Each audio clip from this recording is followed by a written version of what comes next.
खुद से जीतने वालों को मेरा सलाम और प्रणाम। बचपन से हमको सिखाया गया कि बाहरी दुनिया के हिसाब से एडजस्ट करो, यानी फिजिकल रियलिटी को बहुत महत्व दो। जो देखो सुनो उस पर यकीन करो।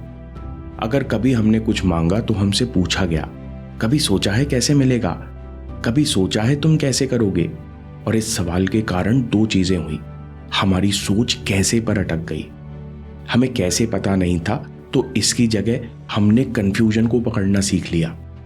कैसे होगा, मैं कर पाऊंगा या नहीं, इस कंफ्यूजन में हमने गोल छोड़कर कंफ्यूज रहना सीख लिया।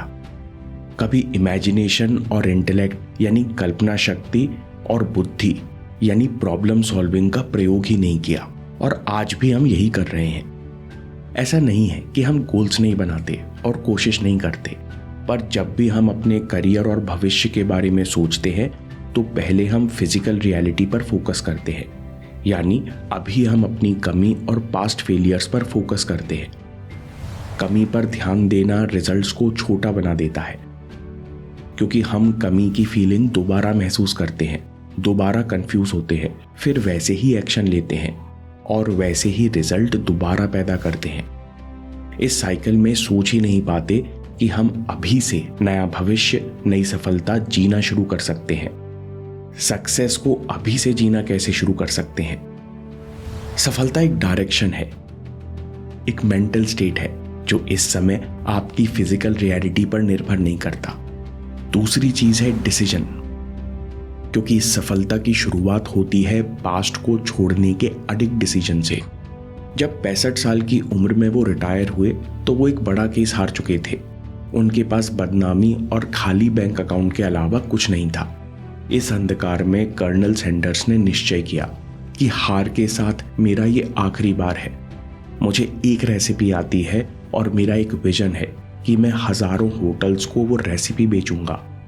65 साल की उम्र में कुछ नया करने की हिम्मत और एनर्जी नहीं होती, लेकिन जिस पल कर्नल सैंडर्स ने अपनी हार और फेलियर को इग्नोर करके डिसाइड किया और विजन के डायरेक्शन में बढ़ने लगे, उसी पल वे सफल थे।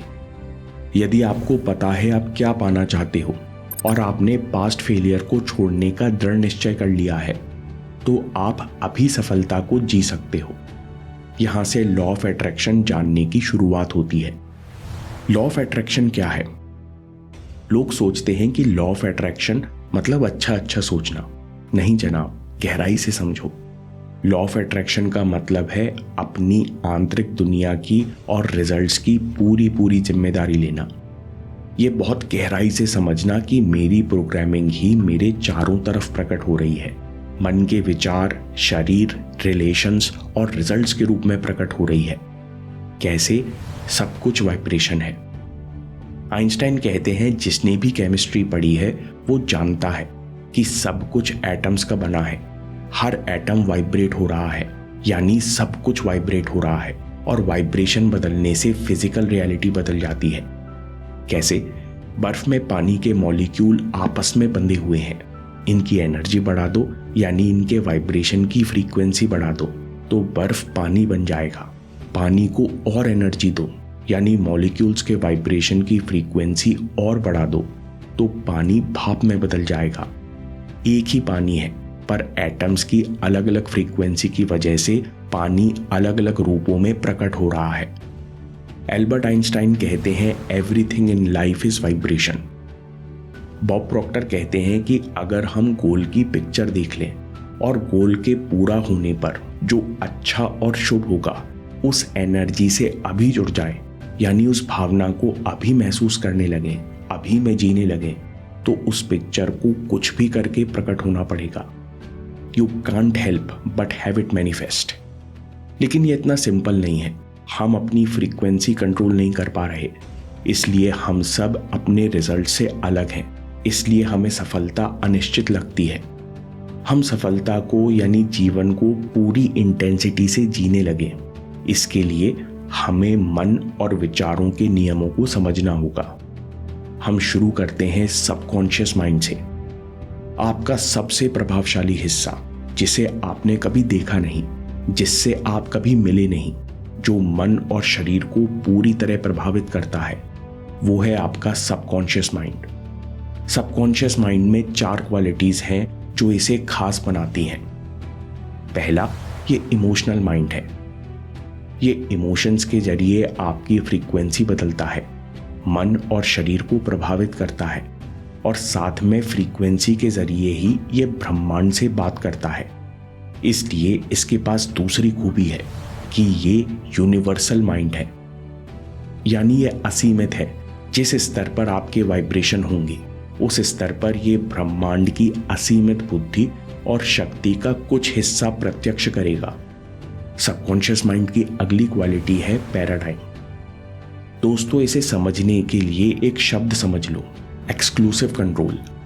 पैराडाइम सबकॉन्शियस में बैठे मेंटल प्रोग्राम्स हैं, यानी बिलीफ सिस्टम, इंफॉर्मेशन और इमोशंस का गुच्छा है जो हमारी फ्रीक्वेंसी तय करते हैं। सरल भाषा में हम 95% समय जो भी नजरिया रखते हैं, जो भी महसूस करते हैं और एक्शन लेते हैं, ये सब पैराडाइम्स कंट्रोल करते हैं। पर दिक्कत यह है कि सबकॉन्शियस माइंड शक्तिशाली पर अंधा हाथी है। ये इलॉजिकल माइंड है, फायदा नुकसान नहीं जानता, अच्छा बुरा ये नहीं समझता। ये पैराडाइम के अनुसार फ्रीक्वेंसी और रिजल्ट पैदा किए जा रहा है। पैराडाइम्स मतलब सबकॉन्शियस माइंड में कुछ बिलीफ सिस्टम बैठे हैं और ये बिलीफ सिस्टम अच्छे बुरे, इलॉजिकल, सही गलत कुछ भी हो सकते हैं। हमने कुछ महसूस किया और ये पैराडाइम्स बन गए। इसको एक छोटे से एग्जाम्पल से समझते हैं। पैराडाइम कैसे बने? बचपन में कॉन्शियस माइंड का फिल्टर नहीं था, जो भी हुआ भावनाओं के द्वारा अंदर उतर गया। जैसे कभी बचपन में इंग्लिश टीचर ने गुस्से में आपसे कहा कि इंग्लिश सीखना तुम्हारे जैसों की बस की नहीं है। हमने बहुत छोटा और असहाय महसूस किया।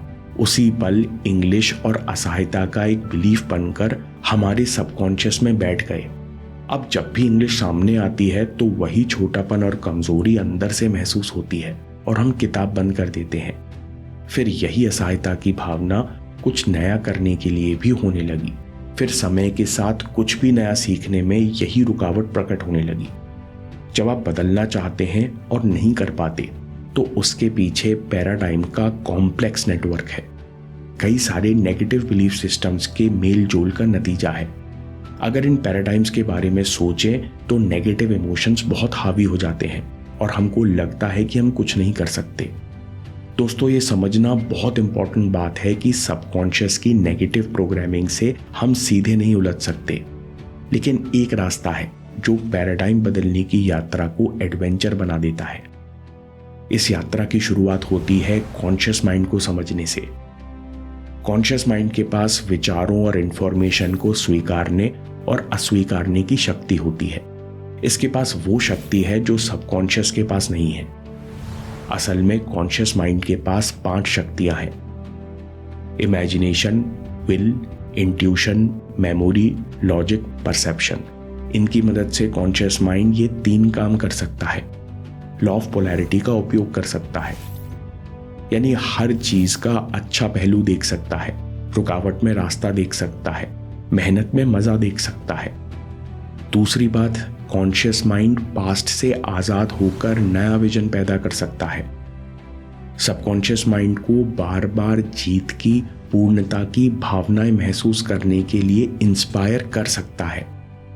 तीसरा काम, कॉन्शियस माइंड रिपीटेशन से पैराडाइम बदलता है। जो भी आप लक्ष्य चाहते हो उसकी अच्छाई और शुभ से अभी जुड़ना होगा, अपनी फ्रीक्वेंसी बार बार बदलनी होगी।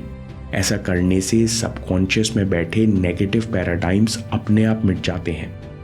हर महान लीडर कॉन्शियस माइंड का भरपूर उपयोग करता है। वो हर उस फैक्ट को नकार देता है जो कहता है कि प्रोजेक्ट नहीं हो पाएगा और लगातार जीत और पूर्णता में जीता है। यही तरीका है खुद को बदलने का। दोस्तों, अब लॉ ऑफ अट्रैक्शन प्रयोग करने के लिए 4 बातें गहराई से समझो। जब भी आप फ्रस्ट्रेट होते हो, डरते हो या चिंता करते हो, तब आप अनंत ब्रह्मांड से कहते हो कि मैं कॉन्शियस माइंड की 5 शक्तियों का प्रयोग ही नहीं करूंगा। बस जो भी फ्रीक्वेंसी पर हूं वही अंधकार में असहाय बैठा रहूंगा, अपनी प्रेजेंट रियलिटी को देखकर डरता रहूंगा। इसलिए जब भी बुरा लगे या कोई इंसान अच्छा न लगे तो सावधान होकर अपनी इमोशनल फ्रीक्वेंसी के प्रति अवेयर हो जाओ। देखो आपके अंदर क्या चल रहा है, फिर कॉन्शियस माइंड से अपने ध्यान की दिशा बदलो। ऐसा बार बार करने से जीवन बदल जाता है। ऐसा करने के लिए आपको चाहिए नॉलेज और understanding. Knowledge law of polarity की, कि मेरे पास हमेशा चॉइस है रुकावट में रास्ता देखने की। अंडरस्टैंडिंग यानी सारे रिजल्ट्स मेरे सबकॉन्शियस माइंड से पैदा हो रहे हैं। अगर मुझे कुछ अच्छा नहीं लग रहा तो मुझे प्रोग्रामिंग बदलने की ज़रूरत है। नॉलेज और अंडरस्टैंडिंग के लिए आपको निरंतर कॉन्शियस माइंड और सबकॉन्शियस माइंड के बारे में सीखना होगा। इसलिए फीड द कॉन्शियस माइंड। अच्छे गहरे वीडियोस और किताबों के रूप में कॉन्शियस माइंड को अच्छा कंटेंट दो, क्योंकि पुरानी आदतों की वजह से हमारा मन ज़्यादा अलर्ट नहीं रह पाता और हम रिएक्ट करने लगते हैं। जब आप विजन बनाओगे तो शुरू में ऐसा लगेगा कि सब कुछ मेरे खिलाफ हो रहा है, क्योंकि आपके चारों तरफ पुरानी प्रोग्रामिंग के ही रिजल्ट्स हैं। आपके विजन, आपकी फीलिंग्स बदलने से बाहर भी धीरे धीरे सब बदलने लगेगा। और ये सफलता की बड़ी कीमत है। सफलता यानी डायरेक्शन और डिसीजन। बाहर कुछ भी हो, फिजिकल रियलिटी कितनी भी कठिन क्यों ना हो, आपको विजन महसूस करके जीना है। इसके लिए चाहिए कॉन्शियस माइंड की विल पावर। आपका विजन और उसकी फीलिंग हमेशा आपके साथ है, और सफलता को अभी जीने की ये कीमत तो आपको चुकानी होगी। दोस्तों, मेडिटेशन चैनल पर कर्मयोग की कहानी और एटीट्यूड ऑफ माइंड पर स्वामी जी का वीडियो जरूर देखिए। आपको अच्छा काम करने में बहुत मदद मिलेगी। और याद रखिए, आपके समय से कोई वीडियो, कोई ऐप, कोई न्यूज़ कीमती नहीं है। मैं काम के किस्से लाता रहूंगा। हिम्मत, हरकत, होशियारी। हम जीतेंगे।